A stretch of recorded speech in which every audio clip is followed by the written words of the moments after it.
सतगुरुदेव महात्मा मंगत राम जी महाराज का जीवन चरित्र। अध्याय 9। महामंत्र की महिमा। यज्ञ की समाप्ति के कुछ दिन बाद आप एकांत वास के लिए शाहपुर कंडी पधारे। यह स्थान पठानकोट से 7 या 8 मील की दूरी पर स्थित है। यहाँ रावी नदी के किनारे एक प्राचीन किला है। किले के अंदर एक कमरा बना था, साथ ही एक कुटिया भी थी। पूर्ण एकांत था वहाँ। गुरुदेव को ये जगह खूब पसंद आई। अन्न तो पहले ही छूट गया था, यहाँ फल और सब्जी का भी त्याग कर दिया। केवल एक प्याली चाय सुबह और शाम पर ही गुजर होने लगी। लगभग 24 घंटे ही समाधि लगी रहती थी। बीच बीच में वाणी का भी अवतरण होता रहता था। गांव वालों का विचार था कि इस वीरान किले में भूत प्रेत बसते हैं, इसलिए गुरुदेव के एकांत में बाधा पहुंचाने कोई न आता था। इस जगह जीवगति सिद्धांत, सतनाम प्रबोध मार्ग, सत अनुराग सरोवर, समता निधान और महामंत्र की व्याख्या का अवतरण हुआ। महामंत्र 13 अक्षरों का मंत्र है, जो कि आपको जैसा कि पाठकों को विदित है 13 वर्ष की आयु में प्रकट हुआ था। इस मंत्र में ब्रह्म के साकार और निराकार, सगुण और निर्गुण, सर्वव्यापक और सर्वातीत दोनों रूपों का वर्णन है। ओम ही वाचित ब्रह्म ही चराचर जगत के रूप में प्रकट हुआ है। वही पिंड है, वही ब्रह्मांड है। प्रत्येक वस्तु का आकार भी वही है और उसका आत्मा भी वही है। वही गुण है और वही द्रव्य है। इतना होते हुए भी वह सर्वातीत अद्वैत रूप है। उसी की शरण में जाकर जीव कल्याण को प्राप्त होता है। गुरुदेव का कहना है, 13 अक्षर मंत्र यह सर्व सिद्धि दातार, जो सिमरे नित प्रेम से मंगल पाए अपार। 13 अक्षर मंत्र यह सर्व सिद्धि दातार, जो सिमरे नित प्रेम से मंगल पाए अपार। जन्म जन्म जाए भरमना, प्रभु चरण पाए विश्वास, मोह माया संकट मिटे, सब कारज होवे रास। महिमा सत स्वरूप की, सब अक्षर पहचान, 4 वेद और सिमरती, सबका सार निधान। परम शकत पर काश अत धारे, कोट पिंड ब्रह्मांड सरब न्यारा आप रहें। तत् नाद रूप अखंड ऋखि मुनि और देवते गाएं गुरु अवतार। महिमा अवगत रूप की पल पल करें विचार। ज्ञानी कथा विचारते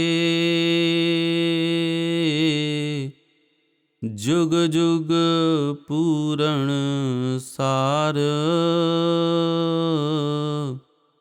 ओढ़क निर्णा पाया सरब रूप ओंकार। कथा विचारें वेदांती देवें अनक भांत परमाण। ब्रह्म सत्यम तत्रूप का निर्णा करे बखान। शब्द रूप को पूजते जो तीन काल निर्दोष। त्रैगुण से नित भिन्न है निरंकार शब्द तत्मोक्ष। उत्पत परले जो होए सो असत माया विकार। अजन्मा कर प्रभु पूजते जुग जुग गुणी अपार। केवल सत्ता तत्रूप को पूजें सिद्ध बुद्ध अनेक। दृश्यमान सब भरम है प्रभु केवल रूप अद्वैत। परम शकत संसार में ज्ञान मात्रक सार। सरब आधारी तत्व सो करें पुरखा विचार। लाख 84 जंत में जो समरस रहा व्याप। सर्वव्यापक जान के हर जन करते जाप।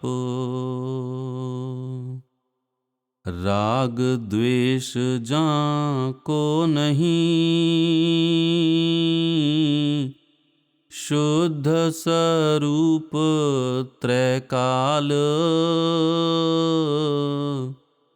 कल्याण मूरत तत्व ध्यान से तन मन होए निहाल। सरब शकत आधार जो अतुल शकत निर्धार, परमेश्वर कर पूजिए। ताप तपन होए छार, नमो नमो प्रभु रूप को, जहाँ की महिमा अपरंपार। अनंत शकत तत् शब्द को, नमस्तं बारंबार। नमो नमो प्रभु रूप को, जहाँ की महिमा अपरंपार। अनंत शकत तत् शब्द को, नमस्तं बारंबार। तत् मंतर महिमा अपार है, ज्ञान सागर अथाह। जिस विधि जो सिमरन करे, भव दुस्तर तरे अस गाह। तत्स्वरूप परमात्मा, सब अक्षर महिमा जान। जो सिमरे चित प्रीत से, कलह न व्यापे तान। सतमंतर सिमरन करे, उठत बैठत नर जोए। जाए भरम की दूषणा, चित्त शांत परापत होए। विजय पाए संकट मिटे, सतगुण ले सुख सार। आध व्याधि जाय कल्पना, पाए सूझ धर्म अपार। जो ध्याये नित प्रेम से, पर से नहीं पखवाद। समता तत् रस ना मिले, मोह ममता मिटे मूल प्रमाद। कलह कलेश सब दूर होए, पाए ज्ञान तत् योग। मंगत तत् अक्षर नित गाइए, प्रभु दर्शन होए संजोग। कलह कलेश सब दूर होए, पाए ज्ञान तत् योग। मंगत तत् अक्षर नित गाइए, प्रभु दर्शन होए संजोग। इस वाणी से स्पष्ट है कि महामंत्र जगत दीक्षा के रूप में अवतरित हुआ था। ईश्वर कभी शरीर रूप में प्रकट होकर जिज्ञासु का मार्गदर्शन करते हैं। उस समय वे गुरु रूप होते हैं। कभी ऐसा समय आता है कि शब्द रूप परमेश्वर मंत्र रूप में अवतार लेकर जीवों की तपन बुझाते हैं, परंतु ऐसी कृपा कभी कभी ही हुआ करती है। ऐसे महामंत्रों में शक्तिपात की क्षमता निहित रहती है। बिना दीक्षा लिए ही महामंत्र के द्वारा जिज्ञासु दीक्षित हो सकता है। यही इसकी महिमा है। प्राण अपान की साधना के लिए तो कामिल गुरु की जरूरत रहती है, क्योंकि उसे गुप्त रखा गया है। लेकिन महामंत्र सबके लिए है। इसके जाप के लिए दीक्षा की जरूरत नहीं है। इस संबंध में निम्नलिखित संवाद शिक्षाप्रद है। यह संवाद दिसंबर 1953 अबोहर मंडी में हुआ था। प्रेमी ने कहा, सब जगह आश्रम खुल गए हैं, तो आपको एक सही गुरु तो बिठाना ही पड़ेगा। गुरुदेव ने उत्तर दिया, गुरु बनाया नहीं जाता। इधर तालीम में कोई कमी नहीं रखी गई है। महामंत्र अपने आप में गुरु मंत्र है। सहज सहज अंगों में समाधि में अनुभव होता रहा। जैसे जैसे आया नोट करते रहे। अब मुकम्मिल रूप में यह रूहानी मंत्र अर्थ सहित समता प्रकाश में लिखा है। गीता में भी जप योग की बड़ी महानता बतलाई गई है। यह मंत्र सर्व सिद्धि दातार है। प्रेमी ने कहा, जनता को कुछ लोगों द्वारा गुमराह किया जा सकता है और महामंत्र की जगह गुरु मंत्र का लालच दिया जा सकता है। गुरुदेव ने कहा, जैसे रोटी शब्द पढ़ने से भूख की निवृत्ति नहीं होती, वैसे ही कामिल गुरु के बगैर युक्ति और शक्ति नहीं मिलती। प्रेमी ने कहा, फिर महामंत्र से आपकी अनुपस्थिति में कैसे संतोष होगा? वह भी तो रोटी शब्द की तरह ही तो समझा जाएगा। गुरुदेव ने कहा, प्रेमी जी, कामिल पुरुषों की तहरीर यानी लेख व तकरीर यानी वचन में कोई अंतर नहीं होता। इस वार्तालाप से स्पष्ट हो जाता है कि प्राण अपान की साधना के लिए दिया गया गुरु मंत्र तो उन्हीं के लिए लाभदायक होगा जिन्हें कि यह गुरुदेव द्वारा दिया गया है। लेकिन महामंत्र खुला रखा गया है और इसी कारण इसका जाप करने वाले पर गुरु कृपा स्वतः होने लगेगी। इस वार्तालाप से निष्कर्ष यह निकलता है कि वही साधना सफल होती है जो कि किसी ब्रह्मनिष्ठ पुरुष की कृपा से प्राप्त हो। इसलिए जो लोग महामंत्र का जाप करेंगे वे तो परम सिद्धि को प्राप्त होंगे, और जो किसी अधूरे गुरु से गुरु मंत्र लेंगे वे कभी मंजिल पर नहीं पहुंच सकेंगे, क्योंकि वह उन्हें किसी सिद्ध पुरुष से प्राप्त नहीं हुआ है।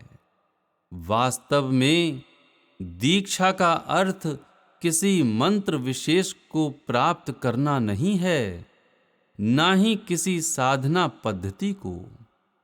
दीक्षा का अर्थ है ईश्वर कृपा, चाहे वह किसी भी साधना पद्धति के रूप में प्रकट हुई हो। वही युक्ति सफल होगी जो आत्म रूप गुरु से प्राप्त होती है। महामंत्र के द्वारा गुरु कृपा सर्व संसार पर हुई है। इसीलिए यह मंत्र साधारण मंत्र न होकर महामंत्र कहा गया है। जो स्वयं सिमट जाता है उसकी कीर्ति दुनिया फैलाने लगती है। गुरुदेव की भी यही स्थिति थी। शाहपुर कंडी में आप एकांत में तपस्या कर रहे थे, लेकिन आपके तप की चर्चा नित्य ही फैल रही थी। यदि शाहपुर कंडी के लोगों को भूत प्रेत का भय न होता तो लोगों की भीड़ किले में उमड़ आती। लोग गुरुदेव के दर्शन तो करना चाहते थे, लेकिन उनके पास आने से डरते थे। गांव के कुछ समझदार लोग किले में आए और प्रार्थना करने लगे कि वे स्वयं ही गांव में पधारें। गुरुदेव ने कृपा करके गांव में जाकर उपदेश दिया और अंधविश्वास त्यागने की हिदायत दी। हमारे गांवों में भूत प्रेत संबंधी विश्वास इतने व्यापक रूप में फैले थे कि गुरुदेव की समता विलास में इस विषय पर एक स्वतंत्र अध्याय लिखने की जरूरत महसूस हुई। उस इलाके में हिंदू और मुसलमान के बीच में भी मनमुटाव बना हुआ था। मुसलमान प्रेमियों की प्रार्थना पर गुरुदेव स्वयं मस्जिद में गए और उपदेश दिया, जिसके फलस्वरूप घृणा के भावों में कमी आई। वहां इकट्ठे हुए हिंदू, मुसलमान और सिख लोगों को जो आपने उपदेश दिया उसका सार इस प्रकार है। एक ही वाहिद यानी एक जात का जहूर यानी लीला, यह सब दुनिया है। समय समय वली अल्लाह लोग इस तब्दील होने वाली दुनिया में आकर अपनी अमली जिंदगी द्वारा भूली भटकी रूहों को सच्चाई का रास्ता दिखाया करते हैं। उनके फरमाए हुए नेक उसूल भी बाद में रिवाज की सूरत इख्तियार कर लिया करते हैं।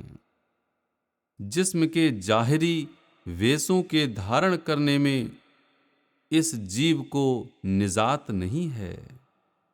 जनेऊ पहनना, धोती लगाना, तिलक लगाना, रुंड मुंड रहना, केश या जटा धारण करना, तस्बीह के दानों की माला बनाकर धारण करना, कानों में कुंडल डालना और भी कई प्रकार के वेश बनाकर फिरना धर्म या ईमान नहीं है। राहत ए अवदी यानी नित्य आनंद उनके सत उसूलों को धारण करने में है। नेक उसूलों को धारण करने वाली रूहों यानी जीवों के अंदर तास्सुब यानी धर्म अंधता नाम को भी नहीं होता। जहां तास्सुब होता है वहां खुदा की बंदगी यानी ईश्वर भक्ति हुआ ही नहीं करती। जीव महज अपनी अपनी खुदगर्जियों को पूरा करने में लगे रहते हैं। जब यह खुदगर्जी पूरी होती दिखाई नहीं देती तब ये आपस में लड़ते झगड़ते हैं। यह ही दुनिया का चक्कर है। तमाम मजाहिब यानी धर्मों के रहनुमा दो रास्तों की हिदायत करते आए हैं।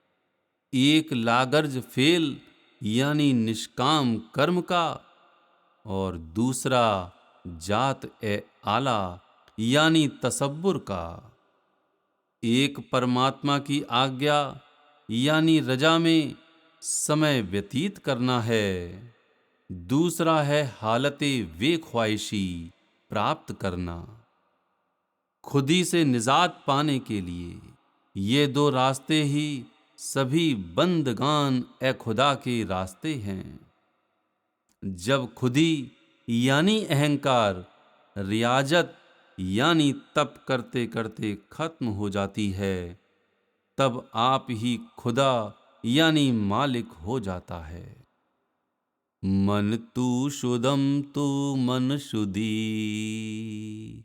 मन तन शुद्धम तब जा शुद्धि, ताकस न गोयद वाद अजी, मन दी गरम तू दी गरी। मैं तू हो गया तू मैं हो गया, मैं तन हो गया तू जान हो गया, ताकि बाद में कोई ये ना कहे मैं और हूँ तू और है। मन तू शुद्धम तू मन शुद्धि, मन तन शुद्धम तब जा शुद्धि। खुदावंद आप सबको यकीन ए पाक बख्शे। इस इलाके के ब्राह्मणों ने अपना अलग पाखंड फैला रखा था। महाजनों और वैश्यों से दान दक्षिणा लेने में तो कोई आपत्ति न थी, वही उनकी जीविका थी, लेकिन उनके हाथ की बनी रसोई वे ग्रहण ना करते थे। जब भी किसी वैश्य या महाजन के घर से आमंत्रण मिलता तो ब्राह्मण लोग पहले तो उनकी रसोई को पवित्र करते, फिर अपने हाथ से रसोई पकाते थे। उस समय किसी महाजन को रसोई में प्रवेश करने की इजाजत ना होती थी। अपने ही घर में वे बेघर हुए भटकते रहते थे। जब रसोई तैयार हो जाती थी तो पहले शुद्ध की हुई भूमि पर ब्राह्मणों की पंक्ति बैठती थी। जब ब्राह्मण ब्रह्म भोज से तृप्त हो जाते तब वैश्यों और महाजनों के हवाले रसोई की जाती थी। इस पाखंड जाल को देखकर गुरुदेव ने ब्राह्मणों को अच्छी खासी डांट पिलाई। कहने लगे, ये क्या स्वांग बनाया हुआ है, उनके घर की सब चीजें भी ले लो, रुपया पैसा और दक्षिणा भी ले लो, और उनके हाथ की बनी रोटी ना खाओ। ये कैसे कैसे बंधन ब्राह्मणों ने डाल रखे हैं, अभी तक इनका राज उसी तरह चला आता है। कोई भी इनकी नीति को नहीं तोड़ सकता। कितने संत भी जोर लगा गए, लेकिन ये अछूतपना छुआछूत जाता ही नहीं। अब राज का डंडा ही ठीक करेगा तुमको। ये वचन सुनकर एक पंडित जी बोले, महाराज जी, यह पुरानी रीति चली आ रही है, ना हम खुद तोड़ने की कोशिश करते हैं और ना ही यह वहम निकलने में आता है। आप जैसे संतों की कृपा से ही यह अंधकार दूर हो सकता है। आपके तेज के आगे हम इनकार नहीं कर सकते। क्या मजाल यहां कोई बोल पाए? गुरुदेव कहने लगे, प्रेमियों, सबके साथ प्रेम भाव पैदा करने की कोशिश करो, किसी को अछूत ना समझो। यह बैर भाव क्या क्या तबाही लावेगा, ईश्वर ही सबको सुमति देवें। जब महाजनों और वैश्यों के साथ ऐसा व्यवहार किया जाता था तो हरिजनों की क्या स्थिति रही होगी। फरवरी सन 1942 में जब आप शाहपुर कंडी फिर पधारे तो एक ब्राह्मण प्रेमी ने पूछा, महाराज जी, हरिजनों के साथ कैसा व्यवहार करना चाहिए? हम लोग उनसे दान तो ले लेते हैं, लेकिन विवाह शादियों में उनके यहाँ नहीं जाते। गुरुदेव ने उत्तर दिया, प्रेमी, इसी बात ने इस देश का बेड़ा डुबो दिया है। जो भी बाहर के देश से आते हैं वे इस जगह के मालिक बन जाते हैं। वे हरिजनों को अपने में मिलाते जा रहे हैं। हम धिक्कारते जा रहे हैं। बेटी रोटी का संबंध यदि नहीं रखना चाहते तो भले ही ना रखो, लेकिन मंत्र पढ़ने में तुम्हारा क्या जाता है। तब एक प्रेमी बोले, महाराज जी, आज एक विवाह हो रहा है। हरिजनों ने विवाह संस्कार के लिए हमें बुलाया है, परंतु हमारे बुजुर्ग हमें जाने नहीं देते। आप हमें आज्ञा दें कि क्या करें। वे कहते हैं कि यदि तुम लोग नहीं आओगे तो हम मुल्ला काजी को बुलाकर विवाह कर देंगे। हमें क्या करना चाहिए?